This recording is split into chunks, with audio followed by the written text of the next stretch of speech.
Hello, today I am going to show you how to fix Govee LED lights not turning on. So let's start the main video. At first, check your plug. Make sure it is connected to socket perfectly. Now press and hold the power button for 10 seconds on the control box for restarting. Now look at your LED strips. Make sure it has no damage.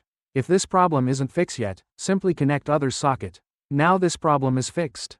Govee LED lights may not turn on because of power supply issues, such as a faulty adapter, loose cable, or weak power source, as well as app or controller glitches, incomplete setup, outdated firmware, or internal hardware damage that makes the lights unresponsive.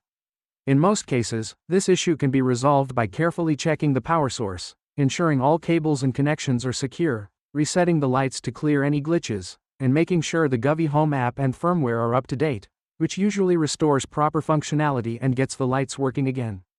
And that's it. Thanks for watching.